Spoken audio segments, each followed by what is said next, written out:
Welcome to the Hollywood Raw YouTube page, guys. We're happy to have you here. Make sure you like, subscribe, leave us comments, do all the stuff. What are you waiting for? Let's go. I got a drug addiction to feed.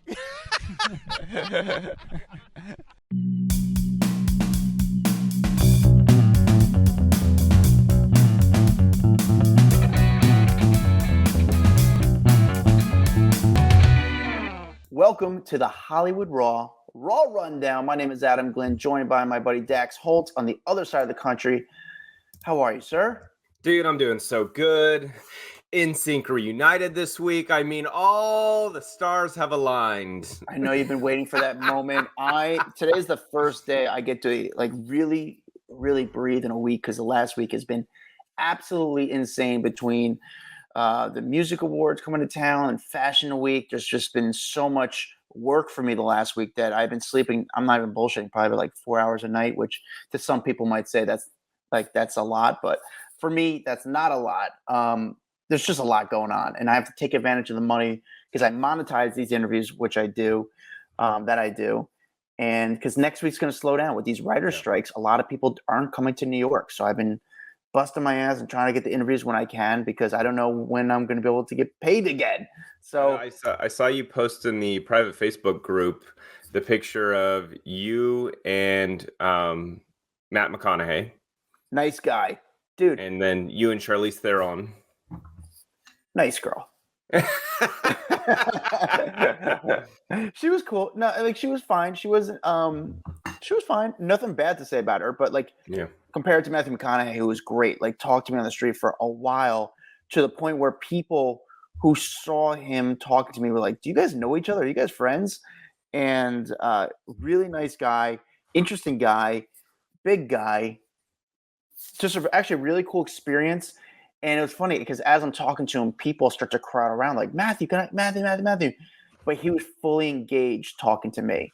And I appreciate that about that, especially when it comes to Oprah does that. And Matthew McConaughey does that, where he doesn't listen to the noise. He if he's on a conversation with you, he's focused on that conversation with you. But just very cool, very nice. Loved his book. Did you read his book? No. Great book. It's actually one of those books where, Dax, I think you would actually enjoy listening to. I like that you said listening to. Yeah, because I know you're not going to read. I don't have time to sit down and read a book right now, but give me a book to listen to when I'm at the gym or, running or something like that. Because it's really hard to read a book when you're out jogging. Yeah. Yeah. Believe it or not, I've seen a few people do that, and it doesn't end well. No. This is our Raw Rundown episode where we give you the top 10 stories of the week. In the middle of the week, we release an interview where sometimes just a conversation between Dax and I, which maybe we'll save more of my conversation, the things that have been happening to me in the last few weeks, because it's been interesting as far as my experiences with celebrities or doing my job as a street reporter trying to get interviews. But let's get to, but actually before we get to our rundown, we do reviews, Dax, right? We do these reviews where we read your review live on air. Dax, do you have a review ready for us? All right. This review comes from NASA16, 5 stars, titled Great Podcast. And it says, interesting topics / stories. Seems like nice guys. And I appreciate there is minimal vulgar language. Fuck yeah. Thank you for writing that podcast. Yeah. All right. Now, we actually don't cuss that much. We let our guests if they want to. We've never really had rules with that. I mean, we don't really, I try to do a mix of me and also for the viewers, because a normal conversation, I might curse a little bit more. It's just who I'm on the streets all day. So I start to talk like a guy on the streets. It's just, it's like if you're around an accent, you start to pick up the accent. Well, I start to talk like I make pizzas all day. I start to talk like when you start to pick up an accent, like you're talking to someone and they have a British accent, suddenly you want to talk in a British accent, and you're like, oh God, they're going to think that I'm making fun of them, but I literally just can't stop. They say a word and I need to repeat the word. I don't know. I do that a lot. Yeah, no, it's interesting how I do it too. I come home sometimes and I start talking, not like a homeless guy, but I start talking excuse me. That's all right. I come home sometimes and I notice I start to talk like a rapper. or just like some crazy guy on the street. I'm like, yo, what's up with this? What's going on? I'm like, what is going on? Like, it's just, it's just like, I just start sounding like a maniac. I have just so no funny. boundaries. And sometimes I need to like filter myself to make myself better. Okay, on to the top 10 stories of the week, starting with number 10. Dax, what's number 10? Number 10, I am so excited about. Adam Sandler is going to be embarking on a 25-city tour. That tour is going to be called the I Missed You stand-up comedy tour. It's going to start next month in Vancouver, and he basically said, let's have some fun. So this is a big deal. You know, he's 57 years old now. He is going to embark on this big old tour around North America. Tickets will go on sale Friday. Well, I guess this release is on Friday morning. So at 10 a.m. This morning, it's going to be on livenation.com. And he shared a big old trailer for it on his social media. And then, so it's going to kick off to the Rogers Arena in Vancouver, British Columbia, Canada. And then it's just going to go kind of everywhere. It's going to go to Seattle, Portland, Idaho, Spokane, Washington, then it goes down through California and Nevada, Palm Desert. I mean, he's just kind of everywhere. And I think he wraps up in, I'm not going to tell you every city. You can go to his website and find out all those cities. But then it wraps up in Denver on December 12th. So obviously, people are freaking out right now. Adam Sandler, obviously one of the biggest comedians in the world. He's had so much success doing movies and television and all this other kind of stuff. And so I think people are excited to see him go back to his roots of just stand-up comedy. I'm excited about it, at least. Yeah, I recommend anyone. You, Dax, would love to go see Sam. Like, I know we've been very lucky where we don't have to pay for shows. And we saw quite a few. So in order for us to go pay for a show, it's got to be really something interesting or substantial. Adam Sandler, to me, is one of the best shows to see live. Because, and he's coming to Anaheim. Like, oh, that's perfect for you. I should get tickets. My wife is a huge Adam Sandler fan. You know what's great about it? I think I may need to do this. It's one of those shows that just makes you feel good. It's not like you're going to walk out of there like pumped up like a Beyonce or Taylor Swift concert. However, it's one of those shows where you just feel good. It's just nice to see him. It's nice to see him be funny. And he's so like, I feel like he like kind of, he's in his element. Yeah. It's a great show. I've seen him a few times live since he kind of got back into stand-up. And I have to say, it's one of those shows where everyone's just so happy just to see him. Mm-hmm. Agreed. Fun. I'm excited. So yeah, that's surprise my wife here. If anybody else has gone to see, good thing she doesn't listen to the podcast, so she'll never know. Yeah, let us know if you guys have gone to see him because I'm curious your thoughts on it. But I saw him with David Spade, Rob Schneider. Who else? I think it was Chris Rock. It was maybe something else. No, it wasn't Chris Rock. It was Nick Swartzen was on the show, so that was a fun tour. They did that tour for a little bit. I think on this tour now, and his last tour, he toured a little bit with Rob Schneider. Either way, just seeing Adam Sandler live will just make you feel happy. It's something about your youth or something growing up. I don't know. Something about it makes you feel good, and it's stupid. It's silly. It's just really nice. All right, number 9. Number 9, The Surreal Life is coming to MTV. So this year's cast just got revealed. MTV? Wait, hold on. It's going to MTV? I believe so, because I know the last one was on VH1, but now MTV has announced their lineup. So I don't know, because MTV is technically the parent company, right, of VH1? I think Viacom. So I don't know if they just announced the lineup, but I know the last season was on VH1, and now MTV is announcing this one, so I think it's coming to MTV.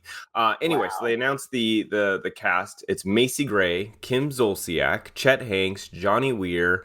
Who else? We've got Allie Brooke, who is a former guest of ours, OT Genesis, Josie Canseco, Jose's daughter. So yeah, it's gonna be a good one. I used to love the Surreal Life back in the day when it was like Flava Flav and Vern Troyer. Like the OG Surreal Life was one of the best reality shows I have ever enjoyed. It was so good. It was a great show. This cast sounds like a pretty good cast. I'm curious how it will do because I mean, we're going to talk about the VMAs later on in the countdown, but I mean, MTV, big week for MTV, huh? Are they making a Huge week. comeback? When was the last time we talked about MTV? I don't think you know what? I probably still will not watch the show, even with the great cast, because it's hard for me to even click on MTV because it's just it's like, it seems like to me like a dusty channel. Like, oh, we're gonna wake up MTV again and see if it's got anything. Weird? It's so weird because MTV was the biggest channel on the planet when we were young. Like Carson Daly was my like hero when I was growing up. I wanted Carson Daly's job. I wanted to like be him. And to even think that I would ever say MTV seems dusty is crazy. Even before Carson, because Carson went on roughly 1998, I would say. There's just great content. There's great shows on MTV. And it's hard to explain that to someone, even about maybe, let's say, who was born in 1990. Let's say, like how great MTV was of a channel. They'll never understand. Never get it. They'll never. It's hard. It'll be explain. like you know how you think YouTube is so cool? That was our YouTube back in the day. You're so right, dude. And YouTube, that's the best way to compare it to. You thought YouTube was great. MTV was better. And they didn't let you choose the options. They just forced the options on you. Said, this is what you're going to watch. And you loved it. And you were hooked. God, we sound like such old men right now. No. Number 8. Number 8, Justin Bieber penning a nice little tribute to Hailey on their 5th wedding anniversary. So if you're following it on social media, you would have seen that he posted a bunch of photos from their trip. They're over in Japan right now. Posted a bunch of stuff and basically said a really nice thing it was almost so cute. It was kind of gross, but I kind of loved it at the same time. So he said, to my precious, my beloved, he said, 5 years, you have captivated my heart. I know from the depths of my soul down to my bones that this journey with you will only exceed our wildest expectations. So let's keep dreaming big, baby. Cheers to forever and ever. I love you with every fiber of my being. But like so cute at the same time, right? Yeah, I honestly, it's a pretty nice post. It's a great post. And I have to say, and I'm curious if you thought about this, Dax, and this is not a good thought. I don't like to think about this because I don't think that that's for people. But when Justin Bieber, got engaged or got married, did you think it was going to go this long? Oh, I didn't know where you were going with that. No, I was going to say anything perverted. It was just more like I didn't know if this relationship was going to last. When everything that happened in Justin's life, I didn't know if this was like, all right, this is just he's going through a phase. It's Justin, yep. But it's nice to see him happy, and it's just this was genuine. It was a great post. This is really cute. I would say I didn't have much confidence in their relationship because he was fresh off of dating Selena. It was only months after that he was like, boom, dating Hailey. Oh, they're getting married. Like it all happened so fast. And I just thought, oh, this is just going to be some kind of fling. But they really, really seem happy together. I don't know if you saw Hannah Berner's Instagram because Hannah just did a question and answer thing with Hailey, like a little promotional thing. But Justin was off to the side, like watching his wife do her little promotional video with Hannah. And I just thought, I love that. Like, I love that he is that husband that he's not in the spotlight and he's there like watching her, cheering her on, do her stuff, live her life and her career. When it could be so easy for him to be like, no, I'm just going to sit back at the hotel. No need to go and like be out in the public watching you. I don't know. I just think that this relationship is a lot healthier and strong than I think people give it credit for. I also think that she brought him out of a very dark point in his life, where he was struggling mentally. He, was just not doing well. And she's kind of been there for him this whole time. Yeah, I agree with you. It's Justin's like a different person. And the world could be his oyster. He's a good looking guy. He's super talented. With all the distractions that could be out there, it's kind of cool that he has that anchor, and that's Hailey, to just kind of go back and kind of keep him, from just falling down. And just getting into trouble. I think she was like the perfect level of celebrity where she wasn't super famous. Her last name was really famous, Baldwin, but she wasn't Selena famous. You know what I'm saying? And so it was like not as crazy. I don't know how to explain this, but I just think she handles it well, and he handles it well. She handles well. And when you get two massive stars together, and both of them have conflicting schedules, it's hard to keep a relationship together. And I think these two, they kind of were off secluded. They got out of the spotlight for a long time. They lived on their like ranch up in Canada. Just it was about them, and I think it's been really good for Justin and for Haley. And you know what's cool about her, and this is a props to her, it seems like she's comfortable at the level of celebrity she's at. Yeah. You know, she's not trying to be too much. She's not going to try to be too extra. She knows she's married to Justin Bieber, but she's not trying to be the biggest star in the world. She's just not gross with celebrity, in my opinion. Some other people have their opinions. No, I think that is a very good point, because you do see some of these relationships where they are almost competing for fame, and I don't feel like that is here. I mean, clearly there is no competition. He is 10 times more famous, but some people utilize that fame to catapult them because they want to be the star too. You know, I'm friends with her dad on LinkedIn.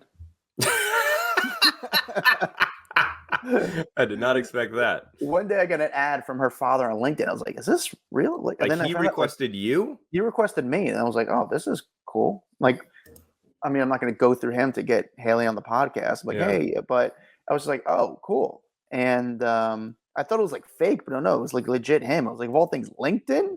I was like, okay, we could do the professional route. That's awesome. Number 7, Dax, tell me everything about the VMAs, because I'm going to be honest, I did not watch it because I do not watch MTV. I'm going to be honest, I didn't watch either, but I do like to read up on things that have happened. I think it's fun to like check out some of the videos. It was actually probably one of the biggest VMAs in a very long time, with the amount of publicity got, the amount of people talking about it. When an award show is on and I start getting all the like, I still want to say Twitter, X updates, and people are posting about it on IG, and I'm like, oh shit, like what am I missing? That's when you know it's a good show, right? Like people are talking about how Olivia Rodrigo, her stage started to fall apart mid-performance. We'll come to find out. Yeah, sorry. I was going to say, you're talking about the publicity about it. One thing I noticed about this, and I don't know if this is strategic, and they said, listen, let's put our energy after. I felt like MTV use this as a commercial word. They didn't even promote the VMAs. I didn't even know the VMAs were even happening until the day of. Remember how big the VMAs used to be? Which again, if you're a younger audience member of ours, you don't really realize it. If you're an older person, our age roughly, in your 30s and 40s and 50s and 60s, whatever age you are, you remember and you know how big the VMAs were. The VMAs like popped out of nowhere. And then the next day, everyone was talking about the VMAs, which is kind of wild. But go on. I did see the video of Olivia Rodrigo and her stage malfunction, where she was clearly scared of what was going on behind her. It looked like sparks were flying from pyrotechnics. There were rigging falling down, set trees were falling over, and you literally they panned over to the audience, and you see like Selena Gomez looking all freaked out because she's like, holy shit, this girl's stage is falling apart on her while she's trying to sing Vampire. And come to find out, it was all just a part of the act to replicate her music video for Vampire. But it freaked a lot of people out, and it worked really well because instantly everyone's going to social media talking about it, tweeting about, oh my God, did you see her set? And it was falling apart. You know, she looked scared. And then they kind of whisked her off stage. They had like a stagehand come out and like run her off stage.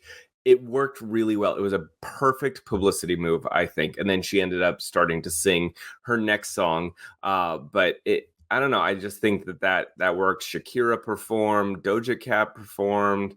I mean, they had a ton of performance. It was very female centric performances. And I think they did that on purpose, that it was like kind of like woman power at this VMAs. Diddy came out and performed a bunch. He was kind of getting shit on, though. That people didn't love him performing his own songs. He was just, everyone just kept saying he was ruining his songs, and his dancing wasn't good. I don't know. I didn't watch it, to be totally honest, so I didn't care. didn't see Diddy and immediately go and YouTube that video. But the biggest thing I think of the night was NSYNC coming out and reuniting. Nicki Minaj announced them. They come walking out. The last time they were on that they had reunited was actually the VMAs years and years ago. I mean, what was that, like 2000? I don't even remember when it was, like 13 or something. But they came out and they got to announce the big pop song, and it was Taylor Swift who won, and she was freaking out, which was really fun to see. I mean, Taylor kind of has the same act all the time when she, oh my God. But you could tell she was legit fangirling out over NSYNC being together, and then she got the award from them. It was cool. Yeah, I'm just surprised, because the irrelevancy of MTV, that they were still able to draw this type of talent and the celebrities and get the. But here's the thing: all the people know that they're going to win the awards. That's why they show up. That is true. So, like, that makes sense. You don't see all the people who are losing there as well. It's not like the Oscars where whether you're winning or losing, you still show up. MTV is literally like, hey, Taylor, you're about to win whatever it was, like 11 awards or 9 awards or whatever. We need you to show up. And she shows up, and Doja Cat and Nicki and all these other people, because they know they're going to go up on stage and they need to do a speech. As for NSYNC, I mean, I think it was interesting that they showed up there, but we're being told that they've got a song that's being featured in the new Trolls movie, and that where the band gets back together. So TMZ had done this big report that they were working together, that, obviously Justin's in the Troll movies. Well, apparently one of the plot lines is that he was in a band back in the day, and it's NSYNC, and they've got some kind of song that's now being featured in the Trolls movie. And so it's like a whole big publicity stunt coming for the Trolls movie. Because they can't really promote the Trolls movie because of the strike, so they have to figure out different ways to promote it without messing with people or just fucking with the unions. So, yeah. I mean, smart way to do it, though, right? Like, just get up on stage and be all together, and it's good promotion for the movie. Yes, I have a great idea. We should start giving out awards and tell, hey, listen, we want you to come on the podcast, Olivia Rodrigo, because we're going to give you the Lifetime Achievement Award from Hollywood Raw. And we're going to give it to you live on the podcast and see if she actually comes on the podcast. How fun would that be? The girl's 19. She's like, wait, I'm getting a Lifetime Achievement Award at 19? Yep. Lifetime Achievement Award. Lifetime Achievement Award. Hey, we want to come on the podcast. We're giving them an award. Like, oh, okay, yeah. Like, I got to go on this podcast. They're giving me an award. But we just make each week as a Lifetime Achievement Award? Yeah.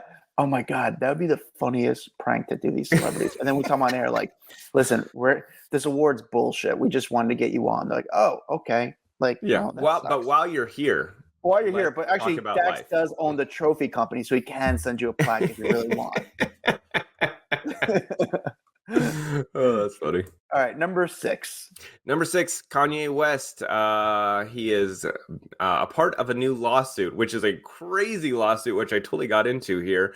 But basically, he has a guy who was working on his home in Malibu who has gone after him, saying that he was basically working in unfit conditions and that he is a wild boss and has crazy demands, which we all know. But this guy was the project manager and property caretaker for that Malibu house. And then, according to this lawsuit that he filed in Los Angeles County Superior Court, he alleges that that Kanye wanted all the windows and all the electricity removed from the house, and he wanted to change all the stairwells into slides. And so basically the guy was like, you can't have a refrigerator if you got no electricity. And he's like, there's seagulls flying in the house because you got no windows. And he's like, he was just basically turning it into a giant art project. I'm sorry, but you got me at the slides. Slides cool. instead of stairs. I'm in. Yeah, that's kind of fun. But how do you get up? You have to climb up the slide? Maybe I don't know. We didn't think about that, Kanye, did you? You're like trying to get your some old relatives to the second floor. You're gonna have to push them up there. That's not fun. No, Sounds like pretty cool, but it's interesting. What was he going to do with this art project exactly? I don't. I mean, he spent like what $80 million on this house. I mean, that's when you just ridiculous rich, when you just buy a big house and you do Kanye shit to it. Anyway, so this guy also worked as the security guard for the property. He was basically like living on it, but he was saying that it was dangerous, that he only got paid for basically 2 months. He was supposed to get $20,000 per week, but Kanye only made 2 payments, and one of it was salary, the other was the project budget. And he was just like, it was not safe. Like, you can't live in this house. And so I was kind of like throwing up a red flag saying, hey, we can't do these things, even though you've got the money and you're the one backing it. You're going to hurt yourself or someone else. And he was saying that there's multiple labor code violations, dangerous working conditions, unpaid wages, wrongful termination, all kinds of stuff. So anyway, the lawsuit sounds really interesting, though. And it's in Malibu, of all places. I mean, that's got to be great. Malibu is so sick. All right, number 5. Number 5 is, I don't know. Oh, here we go. Aerosmith postponing their farewell tour after Steven Tyler is now suffering vocal cord damage.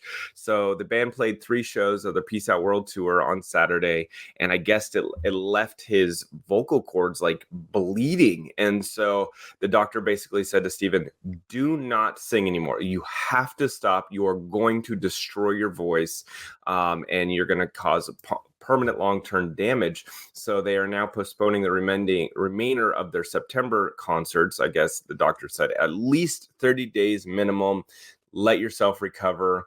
And so I think they're pretty bummed, but now they're going to postpone all the concerts that were supposed to be in September to basically, I want to say, February of next year. And so they're saying, hey, if you can't make it to the February shows, we'll refund you, but that's when our new tour dates will be.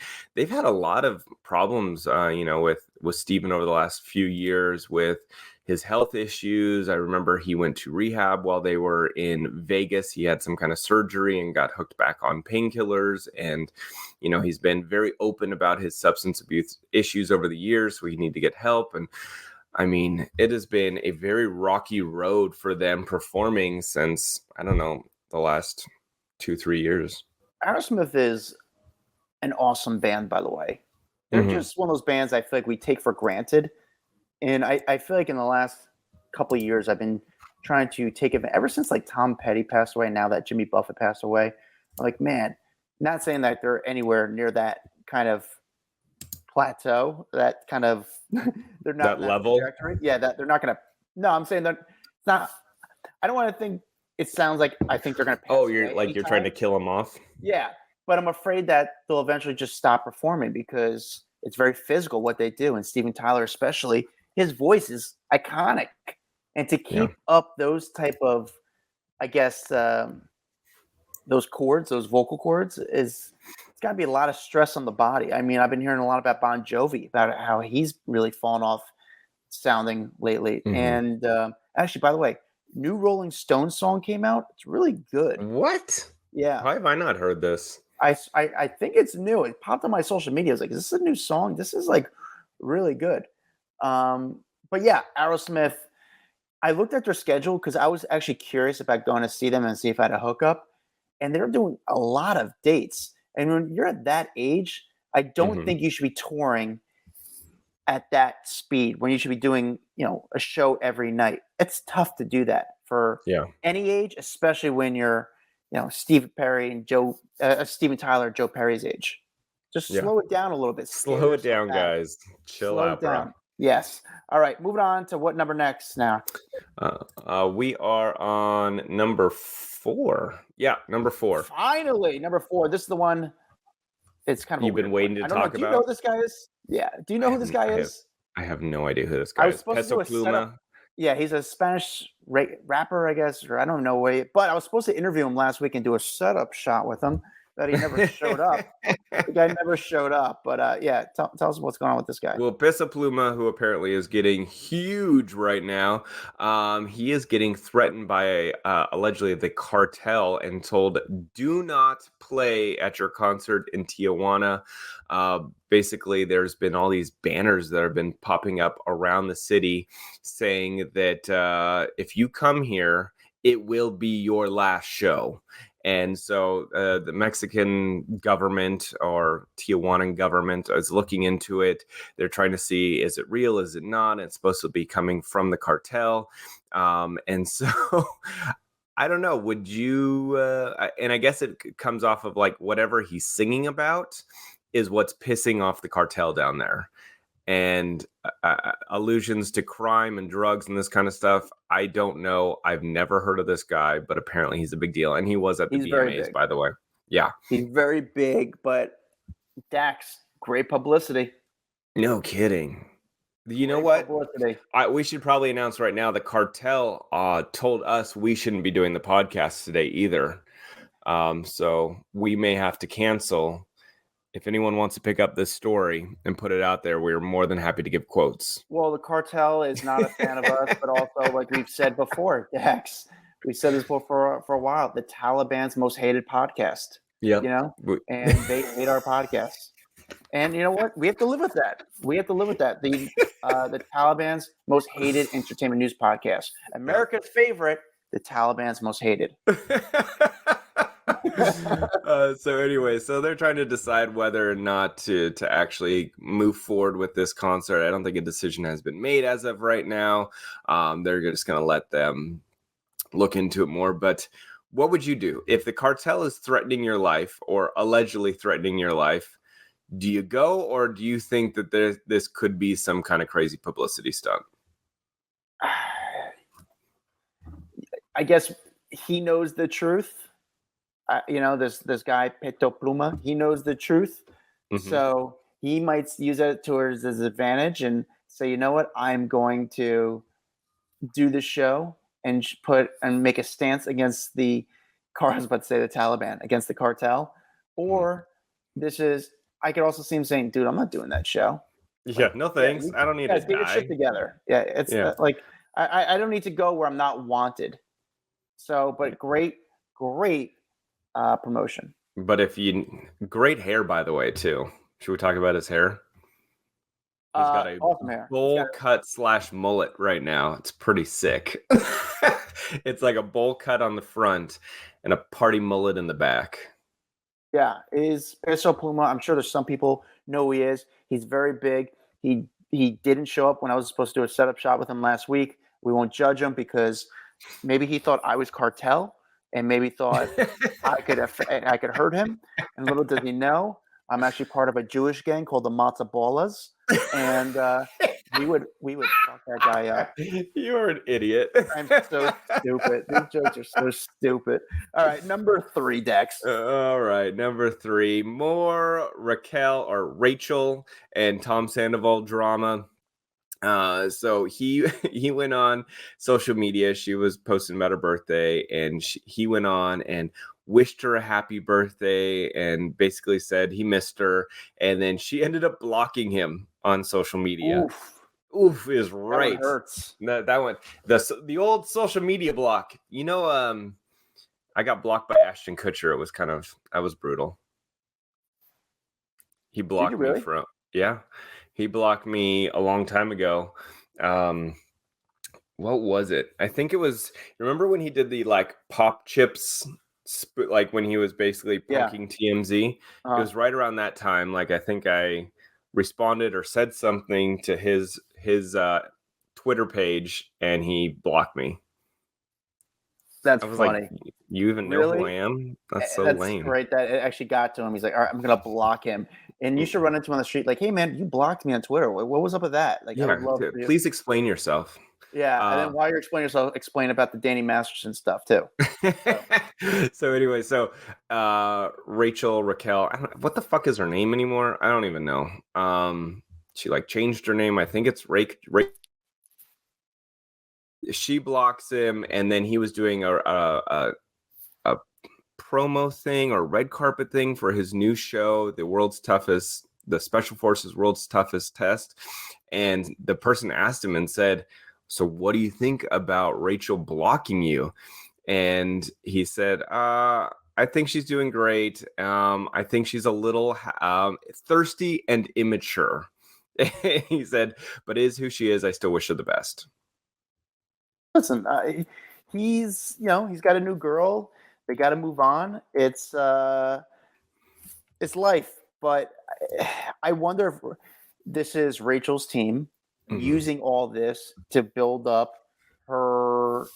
She's going to come out with another interview. This is my theory of what's going to happen. I'm just putting out there into the universe, Dax. She's going to come and talk about. She's going to do a lot of conversation about mental health, about forgiveness, and I think, and I could be wrong, and please don't hate me for coming after this. I'm just thinking into the future that Raquel is going to say that Sandoval kind of groomed her, that kind of manipulated her into thinking this was going to be a bigger and more of a relationship between the two. What are your thoughts on that? Am I allowed to say I don't care and I don't know? You're allowed to say that. And By the way, you did mention he's got a new girlfriend. Yeah, he's been seen out with that singer-songwriter. How do you say her name? Is it T-I-I or T? Or yeah. I don't know how to say her name. I don't know, but he was denying it for a while. And now, like, the photo shows, you're with this girl. They were like 2 a.m. holding hands together, walking back to his house. So it seems like they're on. So anyway, found himself a new girl. Well, good for them. Thank you, Tom, for moving along. So we kind of are getting away from this drama. I'm curious about the ratings of the next season of Vanderpump Rules, which they're filming right now. All right, Dax, number 2. Number 2, Drew Barrymore facing more backlash. She started filming the next season of her talk show, The Drew Barrymore Show. And there's picketers outside. Obviously, the Writers Guild is still on strike. The acting guild is still on strike. And so people are very upset about her show being back on the air. And also Bill Maher getting a lot of hate as well. His show will be going back. The thing is, it actually doesn't violate the strike. There's a lot of shows that are still allowed to be filming.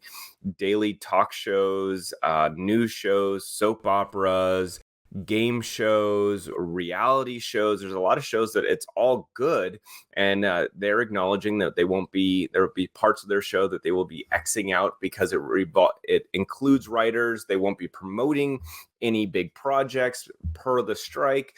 I think that Bill, Drew, a lot of these big hosts, they're put in a really tough position because they want to support the strikes that are happening right now, but they also have an entire crew of people who aren't SAG or a part of the Writers Guild, and they're out of work. And it's been 5 months or so at this point, where imagine you're out of work for 5 months and you're looking at your boss going, I need a paycheck. I need to survive. They're trying to keep the rest of the 100 people on their staff in their homes, and they're going, well, shit, I'm going to get dragged. I'm going to be called a scab on television. I'm going to have all these picketers out front. But if I can get people back to work, I'm doing my job as a boss. So I think this is a really tough spot to be in right now, and I'm glad I'm not in that spot. I think, and I could be wrong, I think the way around it, just like the Today Show and those shows are able to work, they're considered somewhat news. Yeah. So that's their way around it. I respect them for doing that because there's other people that are hurting, not just the writers or actors. Yeah. So I think Bill Maher said something really nice. He's a writer. He stands with the union, and he thinks, I get it. I get it. It sucks. And you're trying to make the best of a shitty situation. Yeah. And I wonder but I'm curious what the writers of Bill Maher's show think. Are they pissed off at Bill for doing it?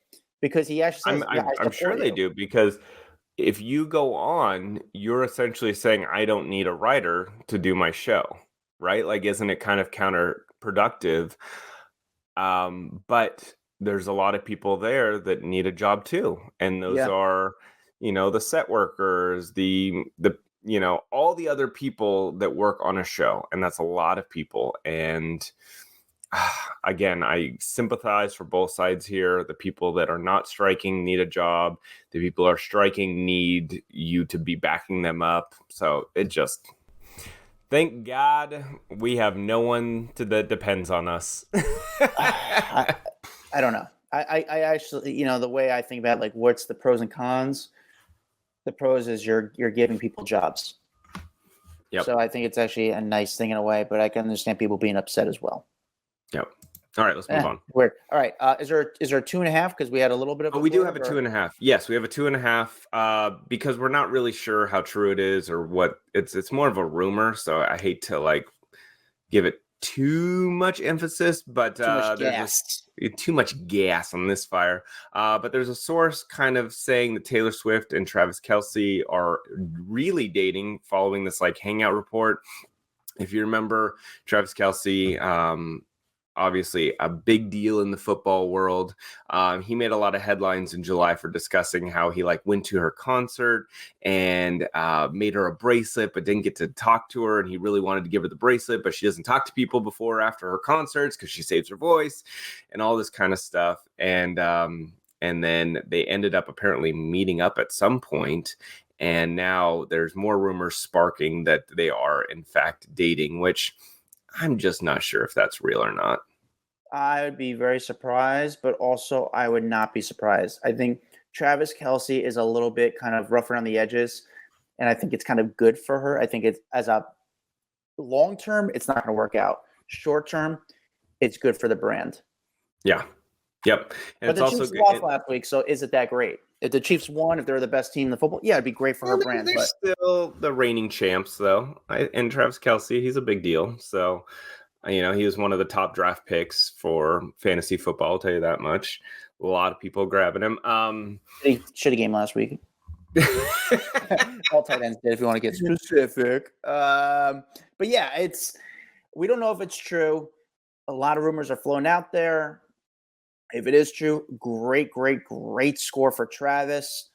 For Taylor, I mean, she could, listen, she always wins when it comes to dating rumors. It always works well for her. Yeah. All right, Dax, let's just get into the number one story of the week. Number one story of the week. Massive backlash against Ashton Kutcher and Mila Kunis. If you've been following the story about Danny Masterson and the fact that he was sentenced, he got 30 years in jail or prison for this whole the rape cases. 2 women he was convicted of raping them, and now is facing lots of time behind bars. And Mila and Ashton ended up writing character letters and submitted them to the judge. Well, those letters became public, and people did not look kindly at this. They basically said, wait, you are standing behind a convicted rapist now, and you're trying to give this judge letters that make him look better? Like, what the hell were you guys thinking? They then had to go on and release a video on their social media, basically an apology video saying, no, like, listen, these were, or basically we were vouching for a friend to show his character from like, how we knew him, but we support victims. We've done this historically through our work, and we'll continue to do so in the future. But again, drag. They said that they were, they stressed the awareness of the pain that those letters caused them. This one is weird. I don't know why they did it. I mean, I kind of know why they did it, but I'm surprised because the optics look so bad. Here's a question for you, Adam. Oh, please. I what's so funny? I was debating myself to ask you a question too, but I was like, I don't know if this is a good question. Dax, you give me the question. I want to know if you were put in a situation. Oh, I was going to ask you this question, because then I said, no, I don't want to put you in this situation, but go on. If I was convicted for something horrendous, and you're like, I don't know him for that horrendous act. I know him as my buddy. I know that he has always been a good person to me. but like now I've been convicted of something, and you're like, well, shit, like where would you stand up for me because you know me as a different person, or do you back down because, hey, at the end of the day, it looks really bad for your reputation? I would go up, I think I would, for you, I would actually not just write a letter. I would show up to the courtroom. I would say what I know about it. I would say Dax is a really good guy. He's a good father. He's a great podcast partner. However, the guy likes to shoplift, and he is an extreme shoplifter. Wherever he goes, he likes to shoplift. He doesn't even like this stuff. He does it because he could get away with it. So that's what I would do. I don't know what I would do in this situation. Looking back, it's one of those things where I learned a lot from this example, where it's like, just stay away. I don't know. I don't know what I would do. I don't know what I would do, Dex. It's such a shitty situation to be in. And for Ashton Kutcher, like, I don't know if there's no win-win-win, because you have to live with the guilt of not helping someone and you had a close relationship with. And then also the part of defeat. It's such a weird, uncomfortable It's weird situation. because I don't have an answer. Yeah, they knew him as a very different person. They knew him as an actor on the show. They probably had a different relationship. And so you're like, you do the best you can and you stand up for who you know, but it could make you look really, really bad publicly. So yeah, this story blew up this week. A lot of people talking about it. Yeah, actually, here's some. So Mila is directing Matt Rife. I know there's a lot of Matt Rife fans who listen to the podcast. Mila Kunis is directing Matt Rife's new comedy special. People apparently in Matt Rife's circle are like, dude, do not allow her to be part of your comedy special right now. So I think he's still going to use her, and that's his decision. I don't care. But it's a really tough situation for them. I don't know. It just sucks, but they got so much, hate against him and anger towards him this week, saying they were helping out a rapist. And it is what it is, and it sucks for them. And I got to stop this podcast because I have to go tinkle. I got to pee, Dex, so bad. I don't know. This went way too long. I got to pee so bad. I took athletic greens this morning. And it went right through me. I got to pee. I love it. I love AG1, Dude, that's by like the way. Green tea for me. I'm like, I have 1 cup of green tea and I'm like in the bathroom before I even finish it. Well, let me be clear. I have to go number 1, not number 2. I just you did say tinkle. Like I knew what that meant. So we're good. Nick, just confirming. But thank you guys for listening. Join our private Facebook group called Off the Record. Off the Record, our private Facebook group. We're also on TikTok. We're on Instagram. Just like every Gen Z millennial cool kid. Follow me at Adam Glyn and follow Dax Holt at Dax Holt. We'll see you guys next week. Bye. Guys, hope you liked that video. We got a lot more where that came from. Hit that bell, like, subscribe, share with a friend. The best thing you do to support us is really doing that. And we really need the money because we need hair gel.